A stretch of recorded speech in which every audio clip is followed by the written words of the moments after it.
Hello bachcho, let's read the question. The question says that directions is given to us. Each of these questions contain two statements, assertion and reason. Each of these questions also has four alternative choices, only one of which is the correct answer. You have to select one of the codes. A, B, C and D are given below. A is what, that is assertion is correct, reason is correct, and reason is a correct explanation for assertion. And B option is assertion is correct, reason is correct, but reason is not a correct explanation for assertion. C option, assertion is correct, reason is incorrect. And the D option, assertion is incorrect and reason is correct. Now the assertion is given to us: if dot product and cross product of A and B are 0, it implies that one of the vectors A and B must be a null vector. Reason, null vector is a vector with 0 magnitude. तो देखो बच्चों, सबसे पहले की concept है हमारे पास, that is vectors dot product cross product resolution of vector null vector. ठीक है बच्चों, तो अब देखो बच्चों, सबसे पहले हम देखते हैं वेक्टर्स होता क्या है. Those having magnitude as well as directions. ठीक है बच्चों, वो क्वांटिटीज जिसमें मैग्नीट्यूड भी होना चाहिए और डायरेक्शन भी होना चाहिए. अगर हम एग्जांपल्स की बात करें, सो एग्जांपल है हमारे पास, that is displacement and velocity. ठीक है बच्चों, और बच्चों नल वेक्टर क्या होता है? That is directionless vector having 0 magnitude. ठीक है बच्चों, तो अब देखो नल वेक्टर्स का मतलब क्या है? वो वेक्टर तो है, या फिर और एक और सिचुएशन होती है जब resultant of two opposite vectors of equal magnitude. ठीक है बच्चों, मतलब मैग्नीट्यूड तो सेम है बट डायरेक्शन क्या है? अपोजिट है, तो उनका रिजल्टेंट भी आपका नल वेक्टर होता है. देखो बच्चों कैसे समझ सकते हैं, मान लो ये ए वेक्टर है, ये अगर आपका इस डायरेक्शन में जाता है तो ये पॉजिटिव है.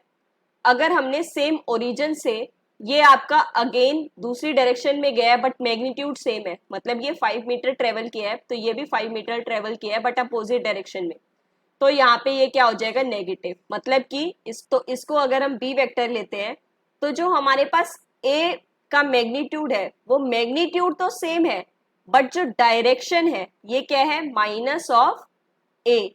ये क्या है हमारे पास? बी. ठीक है बच्चों, तो ऐसे लिख सकते हैं. ठीक है बच्चों, ये हो गया हमारे पास नल वेक्टर की सिचुएशन. अब देखो बच्चों डॉट प्रोडक्ट क्या होता है, इसे हम शो करते हैं a dot b is equals to magnitude of a into magnitude of b and that cos theta. मान लो ये दो वेक्टर्स है, a वेक्टर है, ये b वेक्टर है, आपस में कितने एंगल पे है? थीटा पे.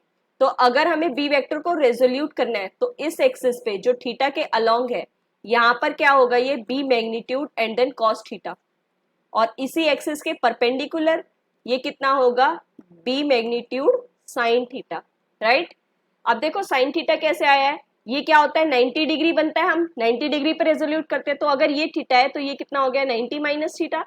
तो ये वाला थीटा के अक्रॉस मतलब कॉस 90 माइनस थीटा, और कॉस 90 माइनस थीटा मतलब साइन थीटा.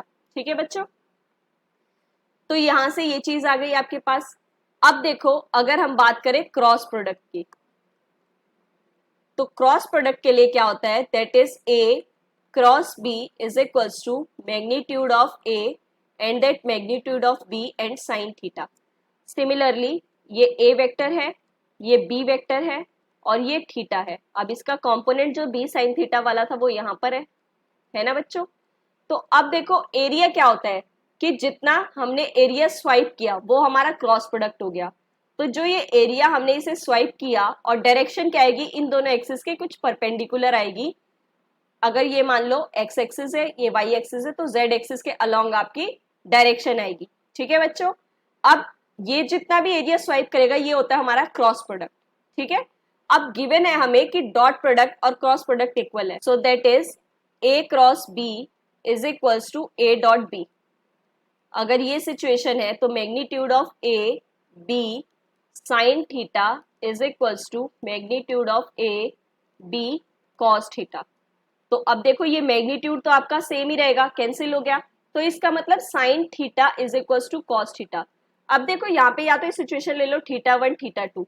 सो देखो यहाँ पे क्या हो रहा है, थीटा 1 इक्वल टू थीटा 2 आना चाहिए, बट जो साइन थीटा 1 लेंगे और कॉस थीटा 1 लेंगे, मान लो हमने थीटा 1 इक्वल टू थीटा 2 तो सेम ले लिया 30, बट साइन 30 आपके पास कितना आ जाएगा, दैट इज 1/2, और कॉस 30 आपके पास आ जाएगा √3/2।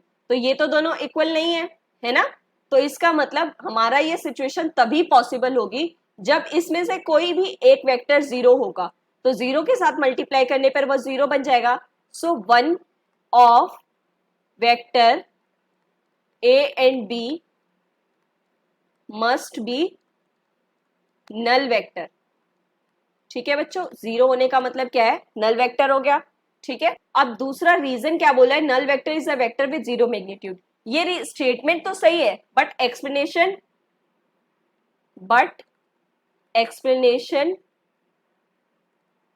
Is not correct. ठीक है बच्चों, सो अगर आपके पास एक्सप्लेनेशन करेक्ट नहीं है, so that b option is the correct one. This is the final answer. Hope you understand it well. Best of luck. Thank you.